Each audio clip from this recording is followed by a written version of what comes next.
ಈಗ ಕುಂತೂರು ಬೆಟ್ಟಕ್ಕೆ ಹೋಗಿ ಗುಹೆ ಅದಾರೆ, ಒಂದು ಮಾರು 2 ಮಾರು ಆಗ್ಬೋದು ಅಷ್ಟೇ. ಒಳಗಡೆಯಿಂದ ತೋಲಕ್ಕಿ ಅಂತ ಹೇಳ್ತಾರೆ, ಅದೇನು ಹೇಳಿರೋ ಗೊತ್ತಿಲ್ಲ ನಿಮ್ಮ ಭಾಷೆ. ಅವೆಲ್ಲ ಬಂದು ಕಣ್ಣಿಗೆ ಬಿಡೋದು ಮಾಡೋದು, ಒಳಗಡೆ ಯಾವ್ಯಾವ ಪ್ರಾಣಿಗಳಿದ್ದವು ಏನೋ ಗೊತ್ತಿಲ್ಲ. ಧೈರ್ಯವಾಗಿ ಹೋಗೋ ಜನ ಇಲ್ಲ. ಆಮೇಲೆ ಕತ್ಲೆಲ್ಲ ಅದು ಕಾರ್ ಗತ್ಲ, ಎಂಥ ಬ್ಯಾಟ್ರಿ ಹಿಡಿದು ಬೆಳಕು ಕಾಣಲ್ಲ ಅಂಥ ಕತ್ಲ ಅದು. ಅದಕ್ಕೆಲ್ಲ ಏನಾದರೂ ಸ್ಪೆಷಲಾಗಿ ಮಾಡ್ಕೊಂಡು ಹೋಗಿ ಅದನ್ನು ಪರಿಚಯ ಮಾಡ್ಕೊಂಡು ಜಗತ್ತಿಗೆ ತೋರಿಸೋಂಥ ಜನ ಶರಣರು ಹುಟ್ಟಬೇಕು ಅಷ್ಟೇ. ಶರಣರನ್ನು ಮರಣದಲ್ಲಿ ಕಾಣುವಂಥ, ಶರಣರಿಗೆ ಮರಣವೇ ಮಹಾನವಮಿ ಅಂತೇಳಿ, ಅವರು ಸಾವು ಎದುರಿದವರಲ್ಲ, ಆದ್ದರಿಂದ ಅವರು ಆಗ್ಬೋದು. ನಾವು ನೀವು ಹೋಗಿ ಅಂತಂದ್ರೆ ನಮಗೆ ಶಕ್ತಿ ಇಲ್ಲ, ಧೈರ್ಯವೂ ಇಲ್ಲ. ಗೊತ್ತಿಲ್ಲ, ನನಗೆ ಧೈರ್ಯ ಇಲ್ಲ ಅಲ್ಲಿ ಹೋದ್ರೆ. ಮತ್ತೆ ಹೋಗಿದ್ದೆ ಅಲ್ಲಿ ಗಂಟ ಹೋಗಿದ್ರೆ ಮತ್ತೆ ಒಳಗಡೆ ಹೋಗಿ ಧೈರ್ಯ ಇಲ್ಲ ನನಗೆ. ನಾನಂದೆ ಹೆಂಗಿದೆ ಇದು ಗವಿ, ಒಳಗಡೆ ಹೆಂಗೆ ಹೋಗೋದು ಅಂತ.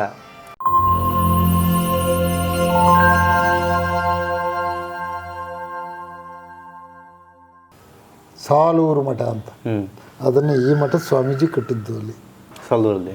ಅವ್ರದ್ದೆಲ್ಲ ಮಠ, ಅಲ್ಲಿ ಇರ್ತಕ್ಕಂಥ ಸ್ವಾಮೀಜಿಗಳ ಮಠವಲ್ಲ ಅದು, ಕುಂತೂರವ್ರ ಮಠ. ಅಲ್ಲಿ ಕುಂತೂರು ಮಠ, ಕುಂತೂರವ್ರ ಮಠ. ಅಲ್ಲಿ ಕಾಡು ಪ್ರದೇಶದಲ್ಲಿ ಒಂದಷ್ಟು ಭೂಮಿ ಅದು ಇದು ಸೇರಿಕೊಂಡು ಮಠ ದೊಡ್ಡದಾಯಿತು ಅಲ್ಲಿ. ಇಲ್ಲಿ ಒಡಿನಿ ಅಲ್ಲಿ ಪಟ್ಟ ಆಗಬೇಕು, ಪಟ್ಟ ಆಗಿದ್ದವರು. ಆಗ ಅವರು ಅಲ್ಲಿ ನೆಲೆಗೊಂಡ್ರು. ನೆಲೆಗೊಂಡ್ಮೇಲೆ ಒಂದಲ್ಲ ಒಂದು ದಿವಸ ಅವರು ಸಮಾಧಿಯಾದ ಸ್ಥಳದಲ್ಲಿ ಲಿಂಗ ಉದ್ಭವ ಆಯಿತು.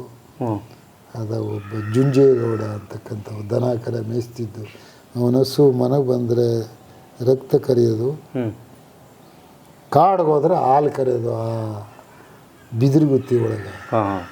ಅದನ್ನು ಪರೀಕ್ಷೆ ಮಾಡೋಕ್ಕೆ ಹೊರಟಾಗ ಒಳಗಡೆ ಲಿಂಗ ಇತ್ತು. ಆ ಲಿಂಗ ಹೊಡೆದಾಗ ಮಾದೇಶ್ವರು ಇದು ನೋವಾಯ್ತದೆ ಎಂದಾಗ ಅಲ್ಲಿ ದೇವಸ್ಥಾನ ಕಟ್ಟಿದ್ರು. ಅದು ಮಠಕ್ಕೆ ಮತ್ತು ದೇವಸ್ಥಾನಕ್ಕೆ ಸಂಪರ್ಕ ಆಯಿತು. ಇವೆರಡೂ ಸಂಪರ್ಕ ಕುಂತೂರು ಮಠಕ್ಕೆ ಆಯಿತು. ಇದು ಮಹದೇಶ್ವರ ಪವಾಡ ಲೀಲೆ. ಕುಂತೂರು ಮಠದಿಂದ ಮಹಾದೇವ ಅಂತ ಹೆಸರು ಕರೆಸ್ಕೊಂಡು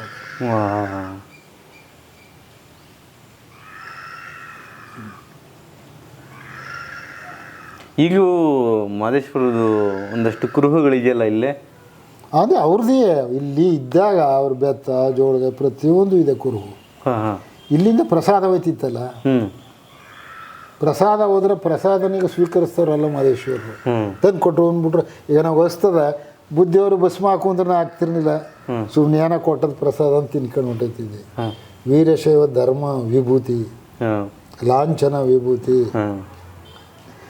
ಕಾವಿ ಲಾಂಛನ ಇವೆಲ್ಲ ಇರಬೇಕು ಅಂತ ಮಹದೇಶ್ವರು ಸಹ ಇಲ್ಲಿಗೆ ನೀವು ತತ್ತಿದ್ದೀರಲ್ಲ ಎಣ್ಣ ಮಜ್ಜನ, ಅದು ಎಣ್ಣ ಮಜ್ಜನ ಆಗಬೇಕಾಗಿದ್ರೆ ಅದು ಮಠದ ಕುರುಹಾಗಿ ಒಂದು ಬೆತ್ತ ಹಿಡ್ಕೊಂಬನ್ನಿ. ಗುರುವಿನ ಸಂಕೇತ ಅದು, ಶಿವನಿಗೆ ಸಂಕೇತ ತ್ರಿಶೂಲ, ಗುರು ಸಂಕೇತ ಬೆತ್ತ. ಗುರು ಯಾವತ್ತು ಸಂಪಾದನೆ ಮಾಡಿ ದುಡ್ಡ ಕೂಡಿಟ್ಕೊಂಡವ್ರಲ್ಲ, ಅವರು ಭಿಕ್ಷೆ ಮಾಡೋರು. ಆದ್ದರಿಂದ ಭಿಕ್ಷದ ಸ್ವರೂಪಲಿ ಜೋಳಗ್ಗೆ ಹಾಕೊಂಬನ್ನಿ. ಪಾದಕ ನಿಮಗೆ ಕಾಲು ನೋಯ್ತದ, ಪಾದಕ ಹಾಕೊಂಬನ್ನಿ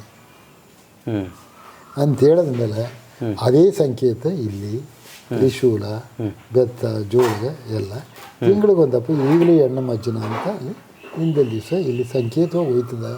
ಅಲ್ಲಿ ಬಂದದು ನಾಕಾಣಿ ಇಲ್ಲಿಗೂ ಸೇರಬೇಕು. ಎಲ್ಲಿಗೆ ದೇವಸ್ಥಾನಕ್ಕೆ ಬರ್ತದಲ್ಲ, ಭಕ್ತಾದಿಗಳೆಲ್ಲ ಕೊಡ್ತಾರಲ್ಲ, ₹1 ಕೊಟ್ರೆ ನಾಕಾಣಿ ಮಠಕ್ಕೆ ಸೇರಬೇಕು. ಅದು ಚಪ್ಪೋಡು ಪುರಾತನದ ಕಟ್ಟುನಿಟ್ಟು. ಈಗಿಂದ ರಾಜಕೀಯ ಪುಡಾರಿಗಳು, ರಾಜಕೀಯದವರು ಅದೆಲ್ಲನೂ ಕಣ್ಣು ಮರೆಸ್ಬಿಟ್ಟು ಮಠಕ್ಕೆ ಅನ್ಯಾಯ ಮಾಡ್ಯಾರ, ಶಿವಧರ್ಮಕ್ಕೆ ಅನ್ಯಾಯ ಮಾಡ್ಯಾರ. ಮಹದೇಶ್ವರ ಪವಾಡ ಮಾಡೋದನ್ನು ತೋರಿಸೋದಕ್ಕೆ ಹುಡುಗಾಲವಿಲ್ಲೇ ತಾವೇ ಹೊಡ್ಕೊಂಡು ದುಬಾರಿ ಮಾಡ್ಕೊತಾವ್ರೆ. ಇದ್ರ ಮೇಲೆ ನಾವೇನೋ ಹೇಳೋಕ್ಕಾಗಲ್ಲ. ನೋಡಿ, ಎಲ್ಲ ಇಲ್ಲೇ ಇದೆ ಮೂಲ. ಇಲ್ಲಿ ಸಾಮಾನ್ಯದವರಲ್ಲ ಸ್ವಾಮೀಜಿಗಳು. ಕಾವೇರಿ ಪ್ರವಾಹ ಬಂದರೆ ಇಲ್ಲಿಂದ ಅಲ್ಲಿ ಯಾರೂ ದಾಟಕ್ಕೆ ಆಯ್ತಿರ್ಲಿಲ್ಲ. ಆ ಕಡೆ ಭಕ್ತರನ್ನ ನೋಡೋಕೆ ಆಯ್ತಿರಲಿಲ್ಲ. ಅವ್ರ ಕಷ್ಟವೇನೋ ಸುಖವೇನೋ ಅನ್ನೋಕ್ಕೆ ಆಯ್ತಿರಲಿಲ್ಲ. ಭಾಳ ಎಲ್ಲ ಹಾಸ್ಬಿಟ್ಟು ಅದ್ರ ಮೇಲೆ ಕೂತ್ಕೊಂಡು ಆಚೆ ಕಡೆಗೆ ಹೋಗಿ, ನೀರಿನ ಮೇಲೆ ಕೂತ್ಕೊಂಡು ಆಚೆ ಕಡೆ ಹೋಗಿ ಭಕ್ತಾದಿಗಳು ನೋಡ್ಕೊಂಬತ್ತಿದ್ದ ಜಾಗ ಇದು. ಚಿಲಕೋಡಿಗೂ ಕುಂತೂರಿಗೂ ಸುರಂಗ ಮಾರ್ಗ ಹೋದ. ಆ ಸುರಂಗ ಮಾರ್ಗದಲ್ಲಿ ಹೋಗೋದು ಬರೋದು ಪ್ರಯಾಣಗಳು ಬೆಳೆಸ್ಕೊಂಡು ಕಷ್ಟ ಸುಖ ವಿಚಾರಿಸ್ಕೊಳ್ತಿದ್ದ ಜಾಗ. ಶರಣರು ತಳಭಾಗದಲ್ಲಿ ಅವರ ಅಂತ ಹೇಳ್ತಾರೆ, ನಮಗಂತೂ ಗೊತ್ತಿಲ್ಲ ಅದು. ಅದು ನೋಡೋ ಶಕ್ತಿನೂ ನಮ್ಮಲ್ಲಿಲ್ಲ. ಗುಹೆ ಒಳಗಿದ್ರೆ ಯಾರು ನೋಡೋಕ್ಕಾದ್ರು? ಆ ಧೈರ್ಯ ಬೇಕಲ್ಲ ನಮ್ಗೆ, ಆ ಶಕ್ತಿ ಬೇಕಲ್ಲ. ಈಗ ನಾವು ಮನಗೋಗ್ಬೇಕಾಗಿದ್ರೆ ಪ್ರಾಣ ಓದ್ದ ದಾರಿಯಲ್ಲಿ ಉಳ್ಕೊಳ್ಳೋದ ಗೊತ್ತಿಲ್ಲ, ಆದರೂ ಪ್ರಾಣದ ಮೇಲೆ ಆಸ್ತ ನಾವಾಗ. ಆಗ ಅವ್ರನ್ನೆಲ್ಲ ಶರಣರು ನೋಡೋಕೆ ಯಾರು ಹೋಗೋಕೆ ಚಿಂತನೆ ಮಾಡಿದ್ರು. ಈಗ ಕುಂತೂರು ಬೆಟ್ಟಕ್ಕೆ ಹೋಗಿ ಗುಹೆ ಅದ ಅಲ್ಲಿ, 1 ಮಾರು 2 ಮಾರು ಆಗ್ಬೋದು ಅಷ್ಟೆ. ಒಳಗಡೆಯಿಂದ ತೋಲಕ್ಕಿ ಅಂತ ಹೇಳ್ತಾರೆ, ಅದೇನು ಹೇಳಿರೋ ಗೊತ್ತಿಲ್ಲ ನಿಮ್ಮ ಭಾಷೆ. ಅವೆಲ್ಲ ಬಂದು ಕಣ್ಣಿಗೆ ಬಿಡೋದು ಮಾಡೋದು. ಒಳಗಡೆ ಯಾವ್ಯಾವ ಪ್ರಾಣಿಗಳಿದ್ದವು ಏನೋ ಗೊತ್ತಿಲ್ಲ. ಧೈರ್ಯವಾಗಿ ಹೋಗೋ ಜನ ಇಲ್ಲ. ಆಮೇಲೆ ಕತ್ಲೆಲ್ಲ, ಅದು ಕಾರ್ ಗತ್ಲ, ಎಂಥ ಬ್ಯಾಟ್ರಿ ಹಿಡಿದ್ರು ಬೆಳಕು ಕಾಣಲ್ಲ ಅಂಥ ಕತ್ಲ ಅದು. ಅದಕ್ಕೆಲ್ಲ ಏನಾದರೂ ಸ್ಪೆಷಲಾಗಿ ಮಾಡ್ಕೊಂಡು ಹೋಗಿ ಅದನ್ನು ಪರಿಚಯ ಮಾಡ್ಕೊಂಡು ಜಗತ್ತಿಗೆ ತೋರಿಸೋಂಥ ಜನ ಶರಣರು ಹುಟ್ಟಬೇಕು ಅಷ್ಟೆ. ಶರಣರನ್ನು ಮರಣದಲ್ಲಿ ಕಾಣುವಂಥ, ಶರಣರಿಗೆ ಮರಣವೇ ಮಹಾನವಮಿ ಅಂತೇಳಿ ಅವರು ಸಾವಿಗೆ ಎದುರಿದವರಲ್ಲ. ಆದ್ದರಿಂದ ಅವರು ಆಗ್ಬೋದು.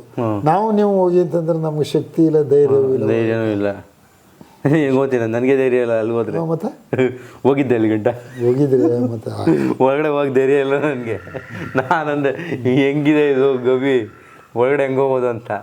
ಕುಂತೂರು ಶಂಭುಲಿಂಗೇಶ್ವರನ ದೇವಸ್ಥಾನದ ಒಳಗದ ಅಲ್ಲಿ ಹೌದು ಗುಹೆ. ಅಲ್ಲಿ ಕುಂತೂರು ಇಲ್ಲಿ ಚಿಲ್ಕೋಡಿನಲ್ಲಿ ಬಸವಣ್ಣವರು ಅಂತ ಒಬ್ರು ಇದ್ರು. ನನ್ನ ಅವ್ರ ಅಣ್ಣನ ಮಗನೂ ಕಳಿಸಿದ್ರು. ಅವರು ಪ್ರೆಸ್ ಇಟ್ಕೊಂಡಿದ್ರು, ನಿಜಗುಣ ಪ್ರೆಸ್ ಅಂತ, ಪ್ರಭು ಅಂತಿದ್ದ ಅವ. ನಾವಿಬ್ಬರು ಜೊತೆಗಾರರು. ನಮ್ಮಿಬ್ಬರನ್ನು ಅಲ್ಲಿ ನುಗ್ಗಿ ನೋಡ್ಕೊಂಬನಿ ಅಂತ ಕಳಿಸ್ತಿರು.